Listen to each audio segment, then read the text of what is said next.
Hello, my friends. I am so thrilled to have you here today. I am Katie Taylor. I'm a certified child life specialist, and I have the complete honor of being host of this podcast where we interview parents about their experiences and what they've learned along their way of navigating pediatric healthcare with their child. Today, I want to bring you I would say overused, but very on point analogy of the roller coaster that is not only parenthood, but especially medical parenthood and the incredible highs that you can have in relief and the incredible lows. And both parts are scary, right? Because even when you're at the top of that roller coaster, you still know that you have to come down and you don't know what that feeling is going to be like. And at the bottom, you still know that you're at the bottom, you got through, but you're going to have to climb back up to the top.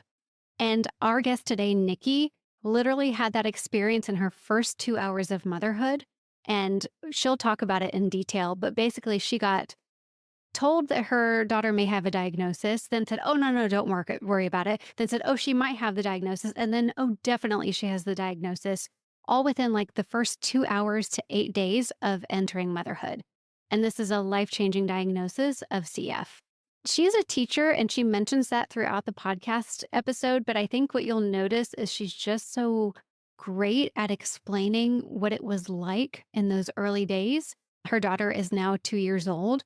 And it's not just about the early times that they went through, but she is consistently thinking about what kind of parent she wants to be so she can model what kind of patient she wants her daughter to become as she grows up with this lifelong diagnosis of cystic fibrosis. All right, let's go ahead and get started. For those of you who are joining us today, I am not a doctor. I'm not a therapist. I am a child life specialist. And the suggestions and tips and resources that I talk about with parents on this podcast may be great for you and they may not be right for you. So, the most important person you can talk to about getting support is your care team, your doctor who knows your story and your child's story. So, regardless of maybe what I mention or what other families mention here, we're not licensed therapists, we're not doctors. We're having a conversation about what the parenting journey has been like. So please keep that in mind as you listen today. Okay, y'all know how passionate I am about finding the best resources to help normalize medical experiences for kids. Well, today I've got a fantastic book recommendation for you, and it's perfect for your family. What's an IV by Melissa Fatal, a child life specialist, and Rosemary Pang, a nurse, is a new favorite children's book of mine, and it's all about preparing kids, and yes, I feel like it could apply to even adults, for an IV. This book does an amazing job of explaining the IV process in a simple and reassuring way, with very accurate but not at all scary illustrations of the IV needle, the straw, the tape, the whole thing. The goal of What's an IV is to ease anxiety and help kids feel more comfortable in an unfamiliar environment. It's a beautifully detailed guide that takes you through every step of getting an IV, making it a must-have for every family and hospital system and child life team. You absolutely need stacks and stacks of this book. Grab your copy of What's an IV by going to www.mymedicalprocess.com, and you can follow My Medical Process on Instagram. Trust me, you're going to love this book. Hello, my friends. Welcome to Child Life on Call. This podcast is a safe place for parents to share their stories about what it's like to have a child that has a medical experience, diagnosis, disease, and or everything in between. We know there's power in sharing stories, and that power multiplies when you can listen to other parents who have walked a similar path to yours. Giving and getting advice is great, but hearing how another parent navigates the complexities and nuances of healthcare is even better. As a child life specialist, my role is to support, validate, and provide emotionally safe spaces for kids and their families, and I am so honored to be on this journey with you. In addition to parent stories, we sprinkle in some expert episodes every now and again that have content for both parents and professionals in the field of healthcare, all with the mission to empower parents to be confident advocates and partners with the care team during healthcare experiences. We're so glad you're here. Why don't you start off just by introducing yourself and telling us a little bit about you and your family and where you come from? Sure. My name is Nikki DeLeo. I am calling in from St. Paul, Minnesota, where my family recently moved in the last 9 months. We moved here from St. Louis, Missouri. My husband, my dog, and my 2-year-old little girl named Taylor. Gotcha. I like that name a lot. It happens to be my last name. Oh, yeah, it is. Yeah, So she's maybe named we're after one of distant my cousins. childhood best friends. Oh, I love it. Are you still close with that friend? They passed away, but yes, we were very Mm, close. yeah. Oh, I love like a legacy and Yeah, something so beautiful to connect. yeah. So you're in St. Paul. Gotcha. So have you had a winter there yet? Yes, I guess you have if you've been there Yes. 9 months. Yeah, it was very mild. We joked Yeah. that we brought the St. Louis winter to everyone, but I think that we'll probably get our retribution this coming Yes. winter. But Yes. after we moved, 600 miles with our entire Yeah. family and a 1.5-year-old, I figured if the winter wants to wait a year, we'll let it. That's fine. Yeah. Yeah. Yeah. Well, tell us a little bit about finding out that something was going on with Mhm. Taylor, what you were experiencing, what you were noticing. Yeah. So Taylor was born unexpectedly a month early. There was no signs or symptoms that I was going into labor. We were actually on our way to a wedding and things didn't feel quite right. So I went in to get checked and they told me I was in labor. And so had a pretty normal delivery. It was my first one, but as far as I could tell, it was pretty normal. Everything went really well. She was really small. She was about 5 pounds, 12 ounces, but she was born a month early. A So month early. everyone expected her to put on weight in that last month anyway. And then very shortly after, probably a few hours after she was born, she had her first bowel movement, which is what everyone told us, to look for. And it was like very strange. It seemed like a grown person's bowel movement, not like a baby's diaper that you like kind Mhm. of see. And so a nurse was like, "Oh, I'm going to talk to a pediatrician, see what that's about." Pediatrician comes in and says, "Oh, it could be a sign of cystic fibrosis, but we'll watch it." And then exits. And so we're exhausted. I'm coming off of a lot of hormones and like having my first baby. And I hear this word cystic fibrosis. And I knew a little bit of it and I knew that it was really scary, but like we didn't get any guidance on what that could be. So the doctor leaves. A different pediatrician comes in a few hours. And I said, hey, the last pediatrician mentioned cystic fibrosis. Is that something that we can talk about? And she was like, they never should have said that to you. I'm so sorry. We never should have alarmed you. Everything is fine. Your baby is fine.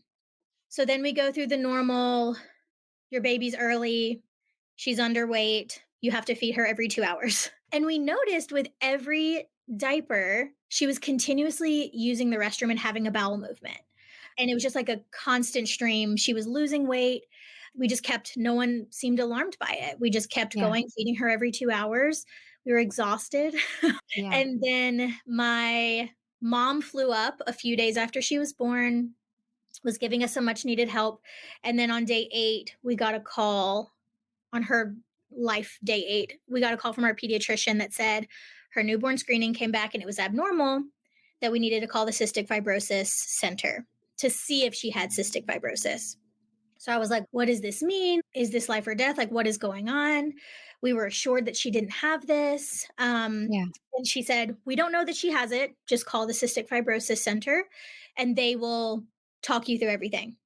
So I immediately called them and they said, she has cystic fibrosis. We're going to start her with treatment. So we went from this like Oh my hospital gosh. situation where they're like, you don't have it. She doesn't have it. She's fine. She might have it. And then minutes later, I call the CF team and they're like, no, she absolutely has it with her genetic markers. And And you're so, 8 days postpartum, feeding yeah, every 2 hours. I can only imagine the emotional exhaustion and physical you felt. yeah, yeah. And it was a moment of just extreme fear. They couldn't get us in for another week. They said, keep doing what you're doing. Everything's going to be fine. We'll get you in a week. They said, don't go on the internet. And I didn't listen to that advice because I had 8 days to just sit in my house and Oh, worry about the life of my baby. And yeah, so, of course. yeah. So I went on the internet and saw all these terrible things. Yeah. And so we sat at home and waited for about a week until we went to the Cystic Fibrosis Center and met our first team for the first time. That entrance into parenthood is so scary. How did you get through? Like, I'm sure the days felt so long. Yeah, I can't say that I got through it very well. I told you my mom flew up and was with me. She was there when we got the news.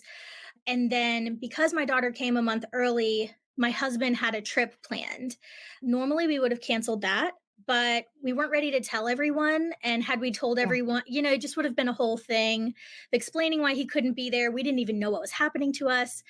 And so we made the decision. We still don't know if it was the right decision. We joke about it all the time, but for him to go on this trip. And I was just, he left like 24 hours after we got the call. And so I was just a wreck. I Yeah. couldn't sleep. I couldn't eat. My mom like came a few times and was like, Nikki, you have to get out of bed. I know this is terrible. You have to keep going. And I wasn't necessarily worried for Taylor's life in the immediate, but I just had this terrible, terrible fear that I was going to have to talk to my daughter when she was older and prepare her for death early in life. Mm. And it just kept running through my head and I just couldn't get out of it. It was probably the lowest I've ever been. It makes a lot of sense. It's that immediate grief of things are going to be so different than we thought they were going to be. Mhm. And how do you process that? Yeah, yeah.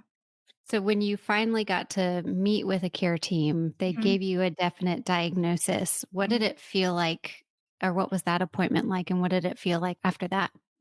Yeah, so it was immediately pretty emotional. We Mm. had an amazing doctor in St. Louis who we love dearly and will always love.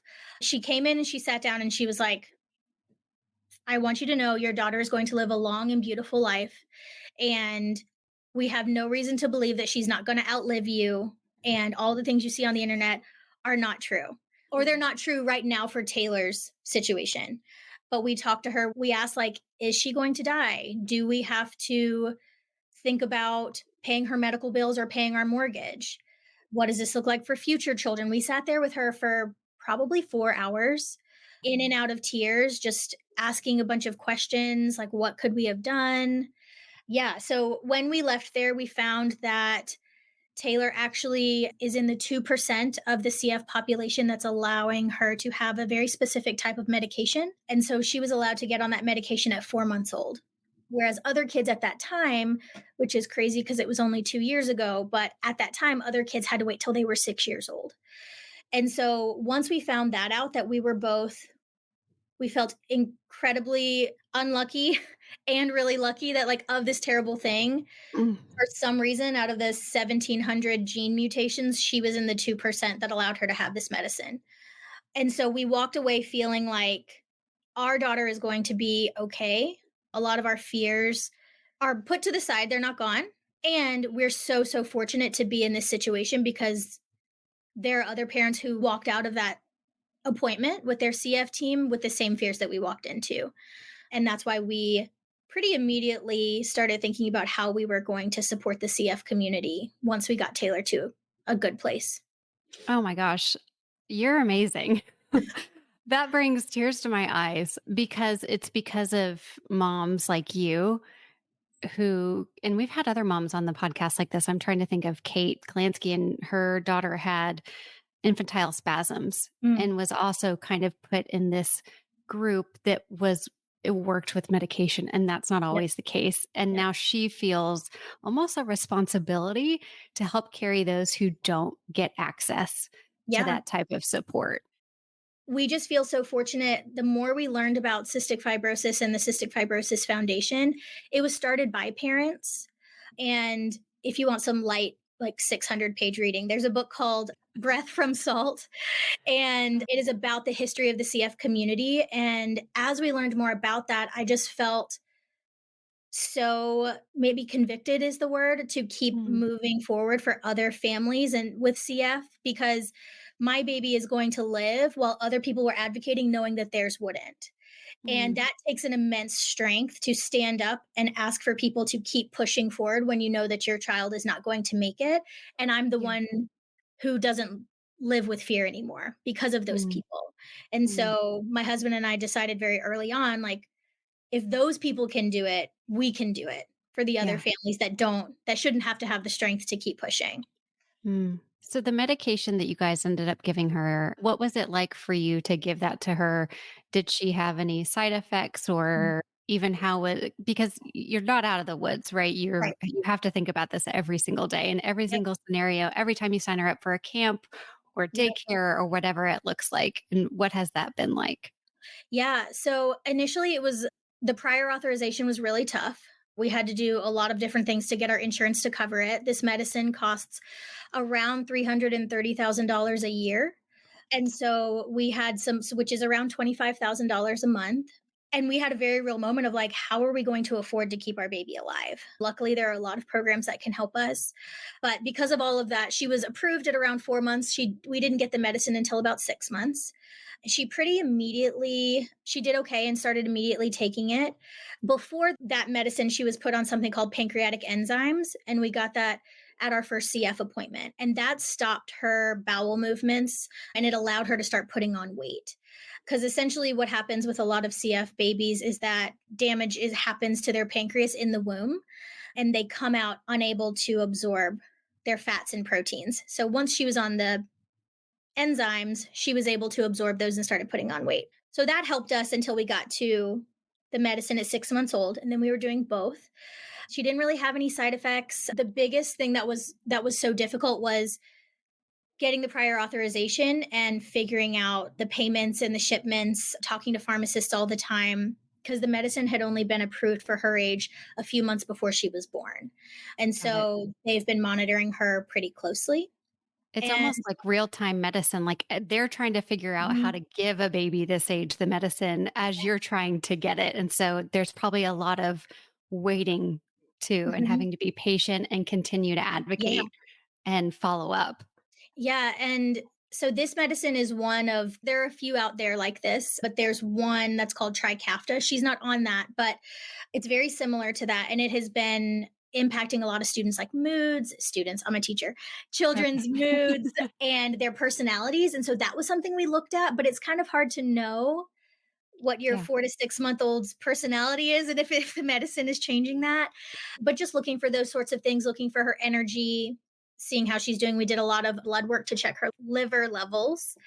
Yeah, so it was a lot of doctor visits, a lot of follow up phone calls, and just seeing how this was going to go because she was in pretty much the first cohort of babies that was able to be on this medicine. We'll be right back. We're so grateful to have Payne's Instant Topical Anesthetic Spray as our sponsor of today's podcast. Help control pediatric procedural pain associated with needle procedures and minor surgical procedures while improving patient satisfaction. Payne's Instant Topical Anesthetic Spray works immediately. It is a non-drug and non-flammable topical spray that can be used to temporarily relieve the pain associated with minor surgical procedures and needle procedures. Pain Ease is a medical device and does not contain medication. It can be a safe and effective alternative for lidocaine injections when used to temporarily control pain associated with immunizations, IV starts, blood draws, foreign body removals, and suturing or suture removal, to name a few. Pain Ease works on a 3-step process. First, prepare the site and equipment for the procedure per your facility's protocol. Second, apply Pain Ease by spraying about a can's distance away for 4 to 10 seconds or until the skin begins turning white. Finally, perform the procedure. The anesthetic effect of Pain Ease lasts about 1 minute and can be reapplied as many times as necessary. Refer to application instructions for full details. Important risk and safety information. Consult your pediatrician when using on children 4 years old and younger. Do not use on large areas of damaged skin, puncture wounds, animal bites, or serious wounds. Do not spray in eyes. Overspraying may cause frostbite. Freezing may alter skin pigmentation. Use caution when using product on persons with poor circulation. Apply only to intact oral mucous membranes. Do not use on genital mucous membranes. The thawing process may be painful and freezing may lower resistance to infection and delay healing. If skin irritation develops, discontinue use. Caution: federal law restricts this device to sale by or on the order of a licensed healthcare practitioner. Studies suggest that Pain Ease does not induce vasoconstriction, does not contaminate a site that has been cleansed, and is preferred by patients and practitioners. Pain Ease comes in 2 different spray pattern variations, medium stream and mist. It is also available in 2 sizes, 3.9 ounces or 1 ounce single patient. Gebauer appreciates the care and comfort that you provide to pediatric patients. Visit gebauer.com/pain ease with no space to learn how Pain Ease can make visits more comfortable. How did you navigate, I would say, emotionally preparing yourself and Taylor for those consistent doctor visits and watching her get poked and going through Mhm. that? Did you eventually find your rhythm? Did it get easier? Did it get harder? I will say our St. Louis team was amazing in calling us in advance and walking me through exactly what was going to happen at every visit. So I had a few days to kind of work through my anxiety and fully prepare for what we needed to do. And so that helped a ton. And I've found that that's not common in a lot of CF centers, calling ahead of time. So I really appreciated that care to sit with me. And then they were 3 and 4 hour appointments. And so we packed everything that we could think of. And there were moments where I had to feed Taylor and I was fixing a bottle and my husband couldn't come with me. And so the CF doctor is holding Taylor and I'm making her bottle. And it was a group effort. I think the thing that it wasn't necessarily her being poked, but it was the waiting afterwards for the lab results to come back. Mm, Because for all I knew, she seemed like a very normal baby, but you just don't know what those yeah. levels are going to come back. And I was just terrified that they were going to come back and they were going to say, this medicine is actually damaging her liver and we need to take her off of it. Because then we get punted back to the group of all the really scary stuff, right? Yeah. So that's where my anxiety is the waiting period after the doctor visits of getting the labs back.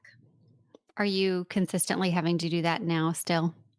Yes. So we do it quarterly. We check her liver levels once a year and we do chest x rays once a year.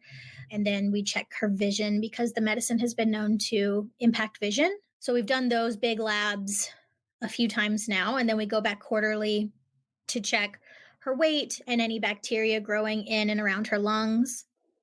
Mm. And then we check in with like all her respiratory team to make sure her physical therapy is going well.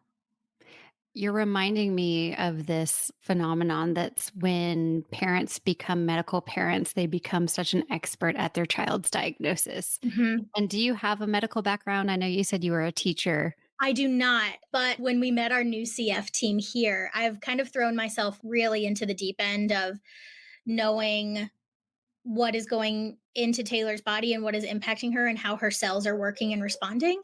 And so when I first met our new CF team, they asked me, they were like, "Are you a doctor?" And I said, "No, I'm just a mom who's trying to stay really well informed." Because, like you said, as things are progressing, I'm learning. And my husband and I talk a lot about wanting to be equal members of her care team and believing that we have a say in how things go and how, like, what medicine she should and should not be on. And we ask a lot of very detailed questions. So I've really thrown myself into understanding as much as a non-researcher can Yeah. at the cellular level what is going on. It makes so much sense because when there's so much that's out of your control, and we teach this a lot with kids, like even when Mhm. it comes to coming to the hospital, you don't get to choose what's happening, but you Yeah. can choose how you cope with it. And that takes so much strength and courage. Yeah. And it doesn't come naturally. And you kind of have to work at it all the time. Yeah. What are some of if you can think of one of the 2 or 3 tips that you've Mhm. kind of acquired or learned about yourself that you can do to make this process easier, what would you tell other parents to start doing? Yeah, the first thing that helped me was finding other parents online. There Mhm. are several parents with kids close or around the age of Taylor that I've found online that have helped a ton. Just seeing other moms going through it, and the moms have been so great about not everything just being sunshine and rainbows, being Yeah. like, we had a really tough day. Or parents who are deciding to take their kids off of medicine because of the side effects, or feeling alone, right? Because there's not a whole lot of people that understand what you're going through, even though they try. So I would say first find other people online, especially in the CF community, because people with CF cannot be within 6 feet of each other. So it is an extra lonely disease. So finding those people. And I think going in to all of my appointments with a list of questions really helped me of just like, what are the things that I need to know to feel good for the next quarter of this? Yeah. And then honestly, the thing that I think has helped us the most is being brave in giving feedback to our care teams and saying, like, this is what is working for our family, and this is what is not working and what doesn't feel affirming to this journey that we're on. Because that can be really hard to tell professionals how a situation is making you feel. But we want to model that because Taylor deserves to have that relationship with her doctors moving forward of being an equal partner in her care and having that direct line of communication. So I think those would be the 3 things that I would Oh, advise. that's amazing. The scary part of being an equal partner with the care team is feeling like they won't respond well to you. Mhm. Yeah. What has your experience been from the care team? Yeah. It's been mixed. I would say that when I moved to our new team here, we got a lot of pushback about the therapy that Taylor was not doing. For a very long time, there's been kind of this menu of options that most people that have CF choose from.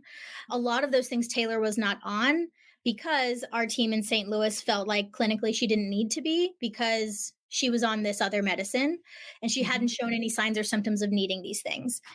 And so there was a little bit of back and forth when we got to our new clinic of saying, well, why doesn't she do this? And then me having to say, well, why does she need to do this? Can you tell Mhm. me clinically why she needs to do this? Some of the feedback I got was, well, we have great results. We've been doing this for years here. This is why you need to do that. And I responded and I said respectfully, like, I think you're doing a great job. And I think that this center, you're right, does have really great results. I have looked at them, but what I'm asking you to do is look at my daughter and tell me why she needs this. I need you to look at her as an individual. I need you to look at her as someone who has been on this medicine because things are different for her. I'm not against Yeah. medicine. Yeah, Yeah. like at all. Clearly. Yeah. Uh, yeah. And I'm like, I'm asking you to look at her as her case in her situation because I said this as respectfully as I could. I said, to tell me that you've been doing this for 30 years is just not a reason to, like, To that do has it. nothing to do Yeah. with my daughter. And so I think that was hard to do that. It took a lot of courage to be in a new place and to miss our old team. We almost didn't move because we loved our old team so much. And so, yeah, that was hard to be like, no, like we're educated enough, maybe not about CF, but we are the experts on our daughter and we deserve a say. We deserve to be given the time to ask questions. Yeah. And I think one of the things that you're bringing up is this like respectful conversation. And it's Mhm. not like walking in here saying, this is what I done. This is what they told, Yeah. Yep. you have to be collaborative.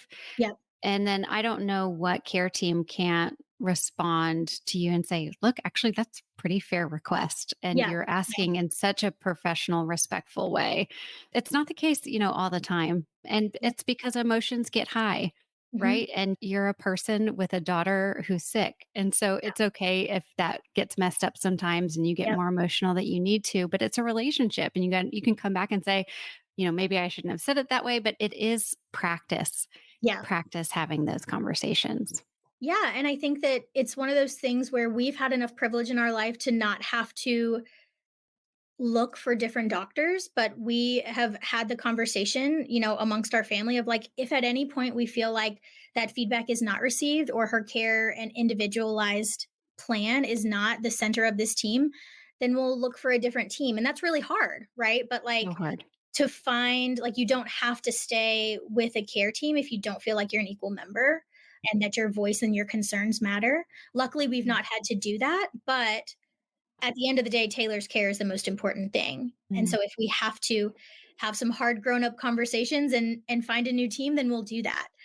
Luckily, we haven't gotten there yet Yeah. though. Ugh. Yeah. And sometimes you're like, I just don't want to have another grown up conversation. Like, I just Yeah. want this to be easy. Like, I just want this. Yeah. It's not Yeah. fair. Yeah. Especially when I'm living with a 2-year-old. Yeah. And you're like, I I already have need the one boss grown-ups at to be home. on my side because the toddler's not always. I have two more questions for you. And I want to at first go back to your initial fear in Mhm, those moments of the first 8 days. And how am I going to explain to my daughter when she's older that mhm. she has this disease? Is that still the same fear you have now? Yes, I fear how she's going to take it. I think that she is going to go I would anticipate that she will go through the stages of grief, of just understanding that her life is reliant on medicine, and just by a definition, like, that means we talk about this all the time, like, she's reliant on medicine, so she's not completely healthy, and if we were born somewhere else or with less fortunate circumstances, she might not have access to that medicine, and that's really scary. And to know that she has to do all of these different things to continue to thrive, and that this is something that she's an active participant in and that she can take control of this and she can and will still have a beautiful life. But I do worry about that. I worry about how she's going to feel. Luckily, she's not had any exacerbations where she's had to go into the hospital. But I worry about what that's going to look like if she has to go into the hospital and miss out on a bunch of school and Mm, explain things to her friends. Or is she going to have to miss out on an event at school because they're doing an activity that she can't be around because it's dangerous? yeah. Just things like that that we know she may not care about when she's a grown up, but she's going to deeply care about them when she's young. So I'm more so worried about her just understanding her world and what that means, but I'm still very thankful that I don't have to have the conversation about her dying early Yeah. as far as I know, right? Yeah. I'm choosing to Hmm. hold on to that. Yeah. Yeah.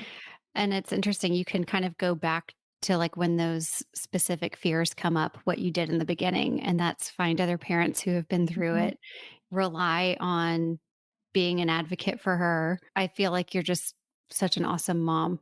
And Thank while you. those won't be easy to navigate, Mhm. the past 2 years has shown you what you're capable of, which is Yeah. pretty incredible. Yeah. Yeah. I think my husband and I talk about this all the time. When you're thrown into something like this, I think any parent finds new strength. They have their first child, but when you're also thrown into the life of medical parenthood, it's different. And you learn different corners of strength that you didn't realize you had, and different ways that you advocate for your family that you didn't think you had to. But it makes things very clear of Yeah. like who is in our life and who might not be in our life anymore, and what is good for us and what is not good for us. And I think that that has been very clarifying to figure out, what our life is going to look like, and to help Yeah. her. I want her to see the strength in us so she's like, "Oh, my parents have been doing this for me this whole time. I can do it." Absolutely. And when she wants to break down, we've done that too. Yeah. Oh gosh. Yeah. And it's contradictory to probably what we were taught when we were little. And I remember my mom, like whenever she would get upset, would go to the closet to cry. And that was kind of Mhm. her spot. Mhm. And well, I totally get that now as a parent. Like you just Yeah. need to go cry it off somewhere. Showing our children that we feel things, and sometimes that Mhm. ends in tears, and sometimes it ends in anger, and sometimes it Mhm. ends in doubt. Those are real experiences. Yeah. And showing them to our kids could help them also share them with us as they Mhm. grow. Yeah. I hope she sees that. Well, I've seen it in just 20 minutes, so I know she will. My last question for you is always my favorite. What are your favorite parts of being Taylor's mom?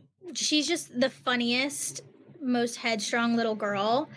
And I do say, my friends all joke with me about that because when I was pregnant with her, I would say, like, "Oh, I'm going to raise this little girl and she's going to change the world and she's not going to take anything from anyone." And now I wish she would just like give it to everyone else and not me. But it's like Yeah. parenting myself. But she is so confident in herself and so proud of herself. And I don't want her to lose that, because when I see her interacting with the world, it's just really beautiful to see that she's just very strong in her convictions and going after what she wants as much as you can as a 2-year Yeah. old. And I Yeah. love that about her. And I love telling people about her miracle story.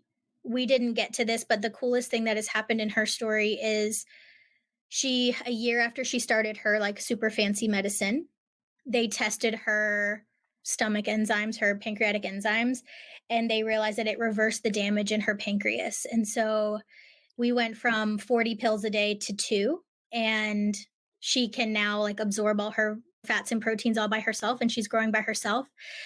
I know she didn't do anything, but I'm just proud of the person that she is, and like she's just this medical miracle that is changing the game for future kids, and we're really proud of that. That kind of hope just by existing and, having parents that provide her with what she needs has made it Yeah. possible. That's amazing. Yeah. Well, I'm so grateful for this conversation with you. If other parents want to reach out, any Facebook groups, or what do you recommend for parents who are beginning to navigate CF? Yeah, I would recommend that they reach out to their local chapter of the CF Foundation Okay. in both St. Louis and here in St. Paul. They've been immensely helpful to us. They have a lot of parent groups and events where you can get connected with other people. We met a family that has a daughter our age, and so they with CF, and so they raised their daughter in such a scarier time, and just to sit with them and for them to look at us and say that they were proud of us meant a ton. And to see that they could do it. And like I said, in much scarier times and come out on the other side. So I would reach out to them. I would look for cystic fibrosis pages. You're welcome to follow our page and reach out to us. And what is your page? It's Salt for Sweet Tea. Salt for Sweet Tea. Okay. Yes. One thing we feel really passionate about is Taylor's biracial. And we've learned through the CF community that not all states in the United States screen for genetic mutations that show up in kids of color. So there are a lot of moms of color whose children don't get diagnosed at day 8. They get diagnosed at 2, 3, 4 years old when a lot of damage has already been done. So we feel very passionate about equity in medical care and in newborn screenings and just sharing that diagnosis story. I love it. Well, thank you so much for being here and sharing what your family has gone through. And you specifically, as Taylor's mom, you're an incredible mom, an incredible person. Thank you Thank for you. your time today. You guys, I have the best news. If you didn't hear it at the beginning of the episode, Support Spot, our app, is now available for every parent. You no longer need a hospital code to log in. So go ahead and go to childlifeoncall.com/supportspot and download our app today. Hospitals and child life specialists, yes, we are still partnering with you if you want to customize content or provide this app to your families free of charge. We're so grateful that you're here. When you rate and review this podcast, it helps other families be able to find us. So let's keep doing that. And I will see you again here next week.